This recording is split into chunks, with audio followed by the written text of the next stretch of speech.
नमस्कार, मैं हूँ राजश्री शर्मा। दिन भर की खबरों में सबसे पहले नजर डालते हैं आज के मुख्य समाचारों पर। 20 सूत्री कार्यक्रम की दृष्टि से हनुमानगढ़ जिले में हो रहा अच्छा कार्य। 20 सूत्री कार्यक्रम उपाध्यक्ष डॉक्टर चंद्रभान ने ली 20 सूत्री कार्यक्रम की समीक्षा बैठक। बीसूका उपाध्यक्ष ने सुनी आमजन की समस्याएं। किसान प्रतिनिधियों ने की धान की सरकारी खरीद शुरू करने की मांग। समाज के दबे कुचले वर्ग को मुख्य धारा में लाने का काम कर रही सरकार। राजस्थान अनुसूचित जाति वित्त एवं विकास आयोग अध्यक्ष डॉक्टर शंकर यादव पहुंचे हनुमानगढ़। जोधपुर ले जाई जा रही शराब, अनुमानित कीमत 45 से 50 लाख रुपए। सदर पुलिस की ओर से ट्रक में भरी 480 पेटी शराब बरामदगी का मामला। पुनर्भरण राशि का भुगतान नहीं, क्रमिक अनशन शुरू। निजी शिक्षण संस्था संचालकों ने डीओ कार्यालय के समक्ष शुरू किया आंदोलन। और अब समाचार विस्तार से। 20 सूत्री कार्यक्रम उपाध्यक्ष डॉक्टर चंद्रभान ने शुक्रवार को जिला कलेक्ट्रेट सभागार में 20 सूत्री कार्यक्रम की समीक्षा बैठक ली। बैठक में डॉक्टर चंद्रभान ने पिछले साल व इस साल के अगस्त माह तक की उपलब्धियों व प्रगति की समीक्षा की। राजस्थान सरकार की फ्लैगशिप योजनाओं की प्रगति के बारे में जानकारी ली। उनके पास खाने के लिए अनाज नहीं होता, पीने के लिए पानी की दिक्कत थी, बिजली के तो सोच भी नहीं सकते थे, बीमार होने पर इलाज की कोई व्यवस्था नहीं है। लेकिन आज आप देखते हो चाहे वो 20 सूत्री कार्यक्रम के सूत्र कार्यक्रम योजनाएं हो, केंद्र सरकार की कार्यक्रम हो, राजस्थान सरकार की इस कार्यक्रम को सपोर्ट करती हुई आम जन को राहत देने, कोविड भी बीच में आया, बहुत बड़ी महामारी। लेकिन आपने हमने सबने देखा क्या देश में ऐसी व्यवस्था शासन नहीं कर कि गरीब आदमी के लिए अभी भी ऐसी व्यवस्था है भारत सरकार राज्य सरकार की ओर से कि गरीब आदमी को बड़ी संख्या करीब 50 किलो गेहूँ आप दे देते हैं, इससे ज्यादा मैंने गेहूँ खर्च होता है। 20 सूत्री कार्यक्रम कि गत वर्ष की और इस साल के अगस्त महीने तक की जो भी उपलब्धियां प्रगति है उसकी विस्तार से समीक्षा की और इसके साथ में राजस्थान सरकार की फ्लैगशिप स्कीम्स हैं उनकी प्रगति के बारे में भी जानकारी ली। मुझे ये कहते हुए संतुष्टि है कि 20 सूत्री कार्यक्रम की दृष्टि से भी हनुमानगढ़ जिला में अच्छा काम हो रहा है और फ्लैगशिप स्कीम्स को भी बहुत अच्छे ढंग से लागू किया जा रहा है, जिससे कि ये जन कल्याण की योजनाएं हैं जिन ज़रूरतमंदों आम आदमी के लिए शुरू की गई उनको इनका समुचित लाभ मिल रहा है। मीटिंग के बाद में जिला कलेक्टर महोदय ने आश्वस्त किया है कि ये जो वित्त वर्ष अभी चालू है 2022 और 23 में 20 पॉइंट प्रोग्राम के अचीवमेंट की दृष्टि से इस वित्त वर्ष में बहुत अच्छे की श्रेणी में जिला रहेगा और फ्लैगशिप स्कीम्स जिनमें कई करीब 28-29 स्कीम हैं, जिन स्कीम्स में थोड़ी जिले की रैंकिंग थोड़ी पीछे है उसमें भी सुधार किया जाएगा। 20 सूत्री कार्यक्रम उपाध्यक्ष डॉक्टर चंद्रभान ने शुक्रवार को सुबह 10 से 11 बजे तक सर्किट हाउस में आमजन से मुलाकात की। साथ ही कांग्रेस कार्यकर्ताओं की बैठक ली। कार्यकर्ताओं ने क्षेत्र की समस्याओं से बीसूका उपाध्यक्ष को अवगत करवाया। इस दौरान जिला प्रमुख कविता मेघवाल, जिला कांग्रेस कमेटी के पूर्व अध्यक्ष सुरेंद्र दादरी, पूर्व जिला प्रमुख राजेंद्र मक्कासर, पूर्व उप जिला प्रमुख शबनम गोदारा, पार्षद मनोज सैनी सहित कांग्रेस के कई पदाधिकारी व कार्यकर्ता मौजूद रहे। इस मौके पर किसानों ने ब्लॉक कांग्रेस कमेटी के पूर्व अध्यक्ष गुरमीत सिंह के नेतृत्व में बीसूका उपाध्यक्ष के समक्ष धान की न्यूनतम समर्थन मूल्य पर सरकारी खरीद शुरू करवाने की मांग रखी। किसान प्रतिनिधियों ने डॉक्टर चंद्रभान को अवगत करवाया कि सरकारी खरीद शुरू न होने के कारण किसानों को मजबूरन 2 या 300 रुपए कम रेट पर धान की फसल बेचनी पड़ रही है, क्योंकि रबी फसल की बिजाई शुरू हो चुकी है। किसानों को इसके लिए रुपयों की आवश्यकता है। बीसूका उपाध्यक्ष डॉक्टर चंद्रभान ने किसानों को आश्वस्त किया कि राज्य सरकार के संबंधित मंत्री से बात कर धान की सरकारी खरीद जल्द शुरू करवाने की कोशिश की जाएगी। पिछले साल चालू की, अब की बार क्या हुआ, राज्य सरकार ने सेंट्रल सरकार को डिमांड भेजनी थी, परंतु राज्य सरकार द्वारा सेंट्रल सरकार को डिमांड नहीं भेजी गई। यहाँ के बीजेपी के जो कार्यकर्ता हैं वो बार बार कांग्रेस के ऊपर आरोप लगा रहे हैं कि राज्य सरकार खरीदने नहीं दे रही है, क्योंकि वो ये भी आरोप लगा रही है कि यहाँ पे जो चावल की जो फैक्ट्रियां हैं वो इकट्ठे होकर के और हमारे जो अधिकारी बैठे हुए हैं जयपुर के अंदर उनको बड़ी राशि देकर आए हैं कि हनुमानगढ़ से जो चावल न खरीदा जाए। तो आपसे मेरा निवेदन है, यहाँ इलाके के अंदर जो है किसान की बढ़ाई के लिए ये सरकारी खरीद जो है चालू कराओ।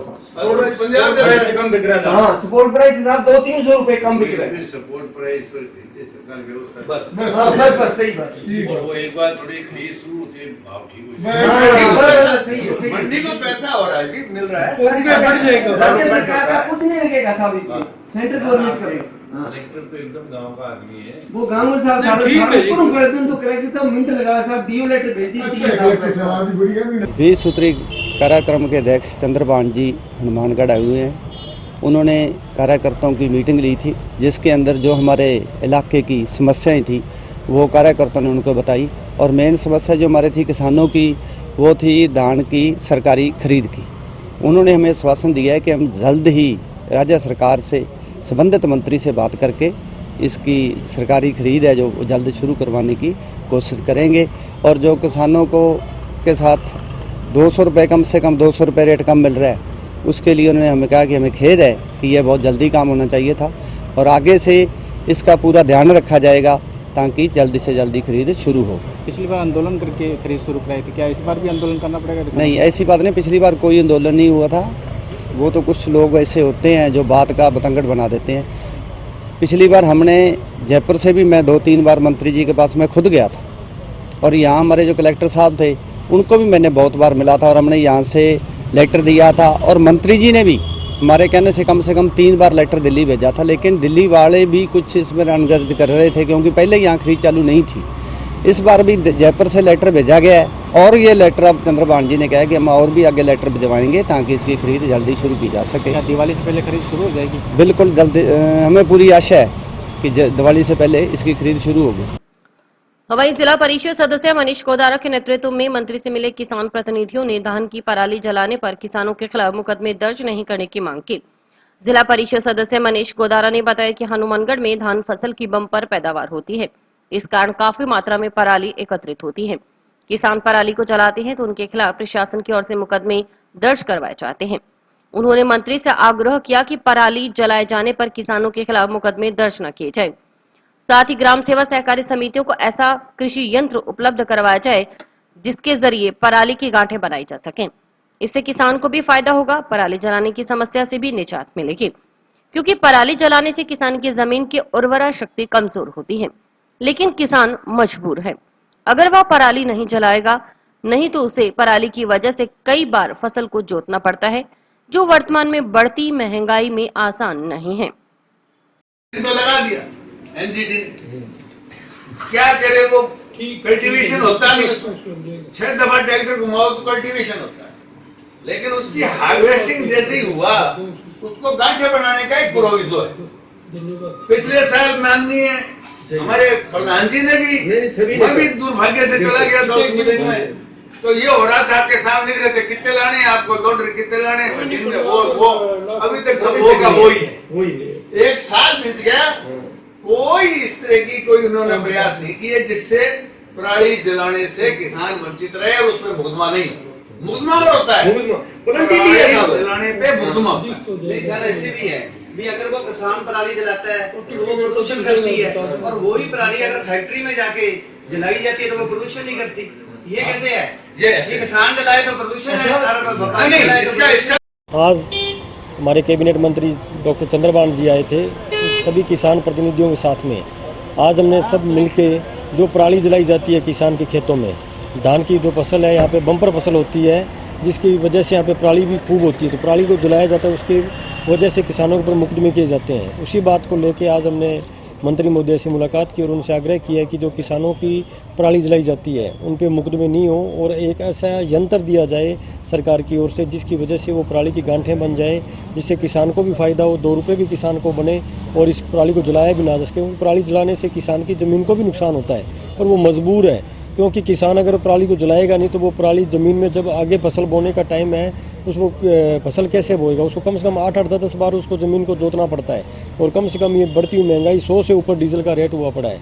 तो काम भी किसान भी बहुत परेशान है। इसलिए हमने इनसे आग्रह किया कि गांव की सोसाइटियों में कोई ऐसा उपकरण दिया जाए किसानों के लिए जिसकी वजह से वो पराली की गांठें बना सके और किसान की फसल भी, ज़मीन भी बच सके और गांठों जो पराली है ये सही जगह काम भी आ सके। खरीद को लेकर भी समस्या आपके सामने किसानों ने रखी थी। अब मैंने इनको जिला कलेक्टर महोदय को इस संबंध में चर्चा की इनसे, और ये विषय ऐसा है जो राज्य सरकार और भारत सरकार के बीच का है, और ये कलेक्टर महोदय इस विषय को परस्यू करेंगे और मैं भी सरकार से बात करूँगा। जल्दी ही इस समस्या का समाधान निकलेगा और हम चाहेंगे, और मैं मान के चलता हूँ कि सरकार जल्द निर्णय करेगी कि जल्द ही यहाँ पर धान की सरकारी स्तर पर खरीद हो। पूर्व जिला प्रमुख राजेंद्र मक्कासर ने जंक्शन बाजार में शहीद भगत सिंह चौक से रेलवे स्टेशन रोड पर पुराने कपड़ों व मनियारी आदि के सामान के थड़ी लगाकर गुजर बसर करने वाले महिला पुरुषों को नगर परिषद की ओर से उठाने का मुद्दा मंत्री के सामने उठाते हुए इन लोगों को जगह उपलब्ध करवाने की मांग की। अरे जगह गरीब जो आपको वक्त गुजारना चाहे, हर त्योहार को मनाना चाहते हैं, उसको मोटिवेट करने की मंशा इनकी नगर पालिका के अधिकारियों की। ये दादागिरी। आप गाड़ियां बाहर रोको ना। आप कह रहे हो कि गाड़ियों के दिक्कत आ रही है पार्किंग में, गाड़ियां पार्किंग बाहर करो, सबको अंदर आने दो। उनको कहो खरीदे, उनको कहो बेचो। त्योहार गरीब का होता है, अमीर का नहीं होता है, गरीब का होता है त्योहार। दुर्भाग्य है हमारे जो है ये प्रशासन मतलब बिल्कुल निष्क्रिय। त्योहार पे हर आदमी आगे बैठ के बेचेगा सामान, गरीब रेडी लगाएगा, उनकी रेडियां उजाड़ के कार वालों को हिसाब इनके अटका। राजस्थान अनुसूचित जाति वित्त एवं विकास आयोग अध्यक्ष डॉक्टर शंकर यादव शुक्रवार को हनुमानगढ़ पहुंचे। यहां उन्होंने जंक्शन स्थित सर्किट हाउस में जनप्रतिनिधियों के साथ बैठक की, साथ ही आमजन को राज्य सरकार की जन कल्याणकारी योजनाओं की जानकारी दी। इसके बाद परियोजना प्रबंधक के साथ भी बैठक की। सर्किट हाउस पहुंचने पर पूर्व जिला प्रमुख राजेंद्र मक्कासर, कृषि उपज मंडी समिति के पूर्व अध्यक्ष रामेश्वर चावरिया, जिला परिषद सदस्य मनीष गोदारा, पार्षद प्रतिनिधि निरंजन नायक आदि ने पगड़ी पहनाकर राजस्थान अनुसूचित जाति वित्त एवं विकास आयोग अध्यक्ष डॉक्टर शंकर यादव का स्वागत किया।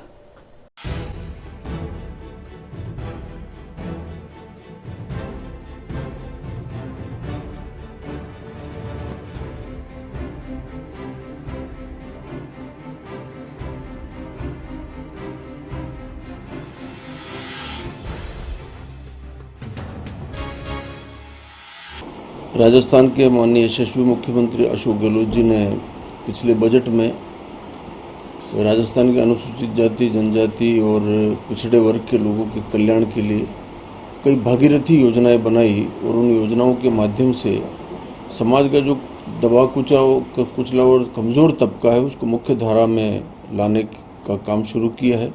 उसी अनुरूप राजस्थान सरकार के अनुसूचित जाति वित्त और विकास आयोग के अध्यक्ष के रूप में मैं राजस्थान के सभी जिलों में जो हमारे अनुजा के माध्यम से जो योजनाएं चल रही हैं उन योजनाओं की क्रियान्विति कैसे हो, किस रूप में हो, क्या दिक्कतें आ रही हैं, कितने लोगों को जोड़ा जा रहा है और कितना प्रचार प्रसार हमारी योजनाओं का है, कितने लोगों ने इन योजनाओं का फ़ायदा उठाया है और हम भविष्य में किस तरह की कल्याणकारी योजनाएं बना के अनुसूचित जाति जनजाति के लोगों को लाभान्वित कर सकते हैं। इसी श्रृंखला के तहत मैं सभी जिलों में घूम रहा हूँ। आज मैं हनुमानगढ़ में हूँ।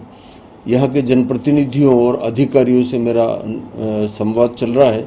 मैं मिल भी रहा हूँ और कुछ जगह में जाऊँगा भी व्यक्तिगत देखने के लिए भी जो योजनाएं चल रही हैं। और हमारा प्रयास है कि हम जो राज्य सरकार की मंशा है, खास करके माननीय अशोक गहलोत जी चाहते हैं कि गरीब वर्ग का कल्याण हो और सरकार की जो योजनाएं हैं वो आखिरी छोर पर बैठे व्यक्ति तक पहुँचे, उसी अनुरूप हम लोगों को जोड़ने का और लोगों को लाभान्वित करने का प्रयास शुरू कर रहे हैं। दीपावली त्योहार पर ग्रीन आतिशबाजी के क्रय एवं विक्रय के लिए अस्थायी अनुज्ञा पत्र प्राप्त करने का शुक्रवार को अंतिम दिन था। अस्थायी पटाखा बिक्री लाइसेंस के लिए जंक्शन से 101 व टाउन से 270 आवेदन उपखंड कार्यालय में प्राप्त हुए हैं। 19 अक्टूबर को लॉटरी निकाली जाएगी। उपखंड अधिकारी डॉक्टर अवि गर्ग ने बताया कि दीपावली त्योहार के दृष्टिगत पटाखा बिक्री की अस्थायी दुकानों के लाइसेंस के लिए उपखंड कार्यालय की ओर से आवेदन मांगे गए थे। नगर परिषद की ओर से पटाखों की अस्थायी दुकानों के लिए 2 जगह निर्धारित की गई है। जंक्शन के गांधीनगर में शमशान भूमि के नजदीक व टाउन में दशहरा ग्राउंड में दुकानें लगेंगी। इसके अलावा ग्रामीण क्षेत्र में गांव रोडावाली, पक्का सारना व डबली राठान में भी पटाखों के विक्रय के लिए जगह निर्धारित की गई है। बताया गया कि आवेदन करने के लिए अंतिम तिथि को बढ़ाते हुए 17 अक्टूबर किया गया है।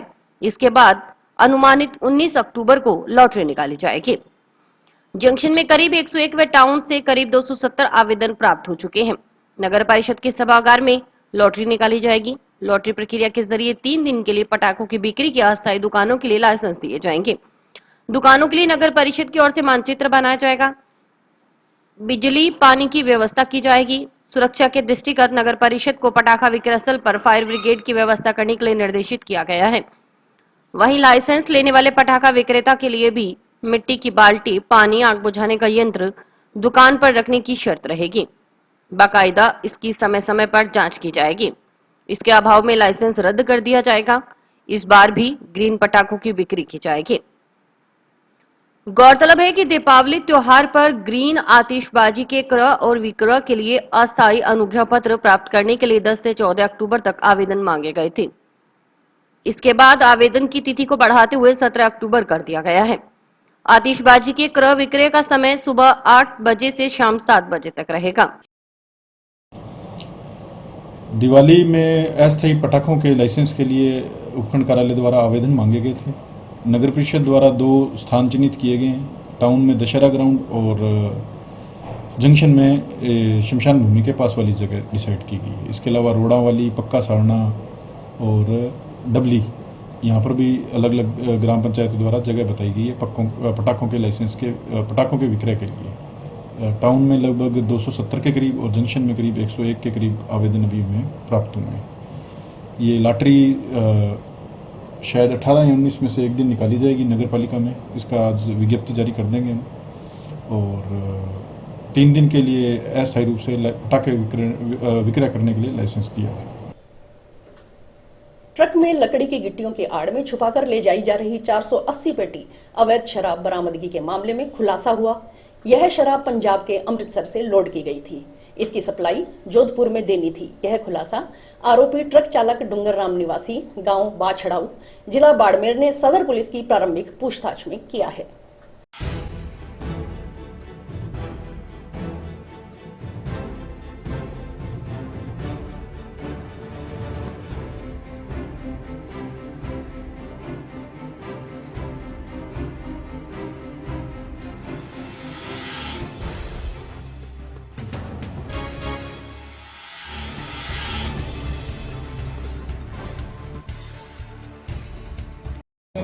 जो मादक पदार्थों की रोकथाम हेतु जो अभियान चलाया जा रहा है, उसी कड़ी में श्री रामपाल एएसआई प्रभारी पुलिस चौकी डबली राठान द्वारा कल दौरान गश्त और नाकाबंदी डबली टोल नाका के पास से एक ट्रक नंबर RJ 19 GC 1154 में लकड़ी की गिट्टियों की आड़ में छुपा कर ले जाई जा रही कुल 480 पेटी शराब बरामद की है। और जो इसका चालक है ट्रक का डूंगरा राम, इसको गिरफ्तार किया गया है। और ये जो शराब है 480 पेटी पंजाब निर्मित है और for sale in Punjab only है। प्रथम दृष्टया उसने प्राथमिक तौर पे पूछताछ में बताया कि अमृतसर से लेके आया वो शराब इसको जोधपुर ले जाई जानी थी।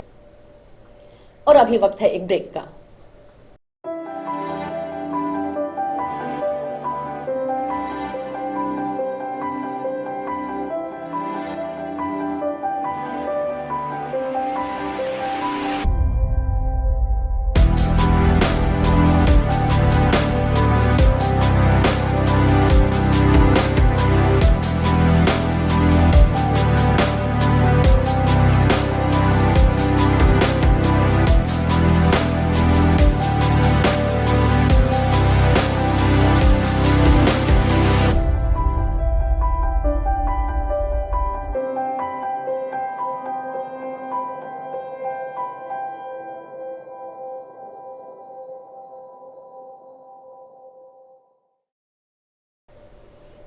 पूर्व प्राथमिक शिक्षा अध्यापक पद की वेतन श्रृंखला व पदोन्नति सहित अन्य समस्याओं के समाधान के लिए इस पद को शिक्षा विभाग में मर्ज करने की मांग को लेकर राजस्थान राज्य पूर्व प्राथमिक शिक्षण संघ ने शुक्रवार को 20 सूत्री कार्यक्रम उपाध्यक्ष डॉक्टर चंद्रभान को ज्ञापन सौंपा।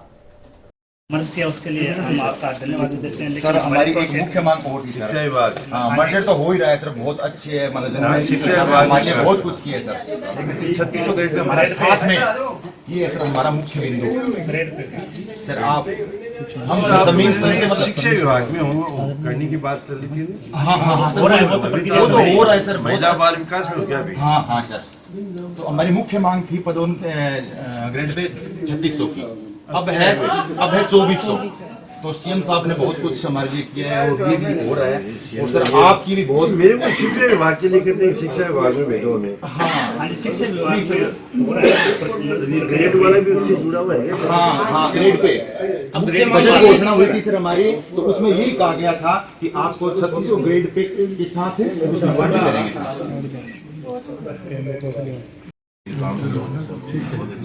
ये एनजीटी वाले 3000 का इन्होंने पीसीसी का घेराव किया था। फिर मैंने इनकी बातें सुनी तो मैंने कहा भाई इनकी रात इंडस्ट्रीज है, फिर ये संघर्ष किया। एनजीटी प्रदेश अध्यक्ष हमारी एक यूनियन है पूर्व प्राथमिक शिक्षकों की, और हमारे लिए कांग्रेस सरकार ने बहुत कुछ किया है, और अब हमारा जो मर्जर है वो हो रहा है आईसीडीएस से शिक्षा विभाग में, और अशोक गहलोत जी ने हमारे लिए बहुत कुछ किया है, डॉक्टर चंद्रभान जी का भी बहुत ज़्यादा सपोर्ट है हमारे लिए। तो अब हमारी मुख्य जो बिंदु है वो है हमारे मर्जर के साथ ही हमारा जो ग्रेड पे है वो भी 3600 किया जाए, और इसके लिए हमें बड़ा आश्वस्त किया गया है, और हमें विश्वास है कि इसी सरकार में, गहलोत की सरकार में हमारे लिए सब कुछ होगा। आरटी की पुनर्भरण राशि का भुगतान करने की मांग को लेकर निजी शिक्षण संस्थाओं के संचालकों ने शुक्रवार को जंक्शन में जिला शिक्षा अधिकारी माध्यमिक कार्यालय के सामने क्रमिक अनशन व धरना शुरू कर दिया। पहले दिन स्वयंसेवी शिक्षण संस्था संघ जिलाध्यक्ष सुरेश शर्मा, फूल सिंह सहित अन्य शिक्षण संस्थाओं के संचालक क्रमिक अनशन पर बैठे। इन्हें माल्यार्पण कर अनशन पर बैठाया गया।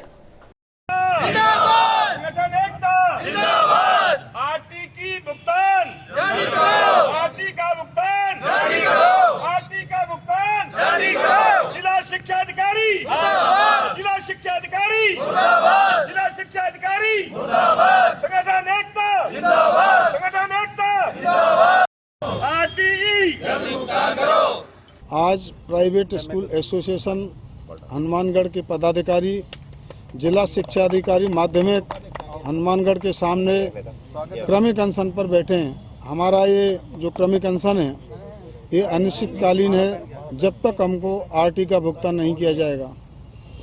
राज्य सरकार द्वारा 5 करोड़ रुपया जिला शिक्षा अधिकारी कार्यालय को दिया गया था 25 जुलाई को, लेकिन इतने दिन होने के बावजूद इनकी घोर लापरवाही, ऑफिस की घोर लापरवाही और इनकी उदासीनता की वजह से जो पैसा है वो किसी भी माध्यमिक स्तर के विद्यालय को जारी नहीं हो पाया, और जिला शिक्षा अधिकारी खुद ये मानने को तैयार नहीं है कि हमारी गलती है।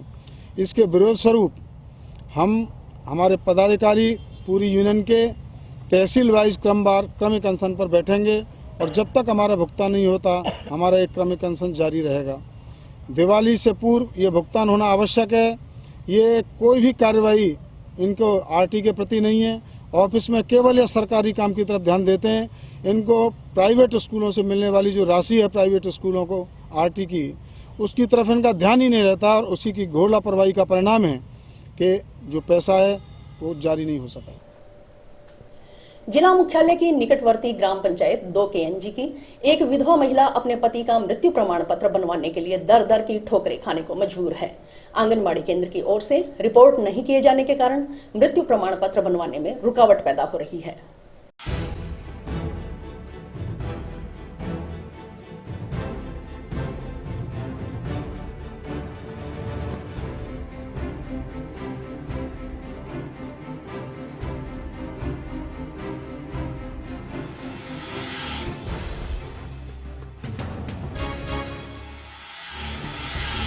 और मैं मेरे पुत्र न बनाती हूँ और कोई बनाता नहीं है। हम बहुत दुखी हैं। 5 बच्चे हैं मेरे, और 20 दिन हो गए मैं ना परेशान होगी। कभी कहाँ कह रहे, कभी कहाँ कह रहे, आप थोड़ी मदद करो हमारी। मेरे पता ना होगा ना, आदमी गुजर गया, उसका बना रही हूँ मैं। 3 महीने हो गए, 22 तारीख 7वां महीना। बहुत गए, कचड़ी में गए, ये उधर गई पंचायत में, और ये मेरे वो बनाते हैं ना, वो उधर भी गई, वो भी कह रहे हैं कि वहाँ जाओ वहाँ जाओ, वहाँ भी गई। मैं जा के बहुत परेशान होगी, दुखी होगी मैं, कोई बना रही नहीं है हमारे। अब मैं कहाँ जाऊँ, मैं गरीब आदमी हूँ। 2 गंजी और 1 नंबर वार्ड। ये अपने गरीब परिवार से ग्राम पंचायत 2 गंजी वार्ड नंबर 1 में रहते हैं। तो इनके 2-3 दिन पहले इनके पति की मृत्यु हो गई थी। तो ये बेचारे अपने मृत्यु प्रमाण पत्र बनवाने के लिए पंचायत घर में गए थे। तो वहाँ पे इसको सही इनकी जानकारी के अभाव के कारण इनको 2-3 चक्कर कटवाए, और इसमें कहते आंगनबाड़ी की रिपोर्ट करवाओ। आंगनबाड़ी वाले कहते हैं अपने हमारा तो एरिया नहीं है। तो ये बेचारे इधर भटक रहे हैं। तो फिर इन्होंने मेरे को बताया कि मैं इनसे संपर्क किया, तो इनका उनसे बात की। वो कहते हैं नहीं साहब, इनकी रिपोर्ट करवानी पड़ेगी। फिर मैंने बाल विकास विभाग में बात की कि सर इनका अपने आंगनबाड़ी रिपोर्ट नहीं कर रहे हैं। वो भी कहते हम पता करके आपको बताएंगे, लेकिन वहाँ तो वहाँ से जवाब आया। तो इसलिए इनको जानकारी के अभाव के कारण इनको चक्कर कटवाए जा रहे हैं। और मैं यही अपील है पंचायत समिति और पंचायत प्रधान से कि इनका जल्द से जल्द इनका मृत्यु पत्र बनाया जाए। अपने पहले तो ये फॉर्मेट यहाँ पंचायत घर से रिपोर्ट होगी, फिर ही जाएगा वहाँ से, लेकिन यहाँ से इनकी कोई रिपोर्ट नहीं की किसी ने। लगभग सिर्फ पंचायत घर की भी है इसमें, और आंगनबाड़ी विभाग की भी है, जो कहते हैं कि हमारा एरिया ही नहीं है।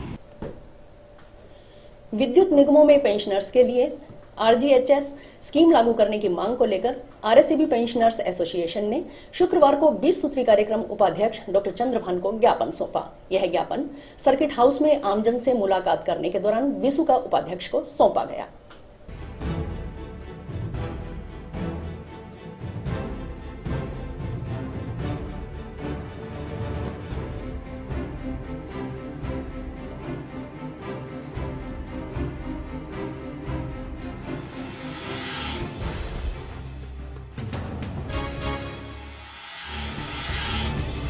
आज हमने डॉक्टर चंद्रभान जी से मिले।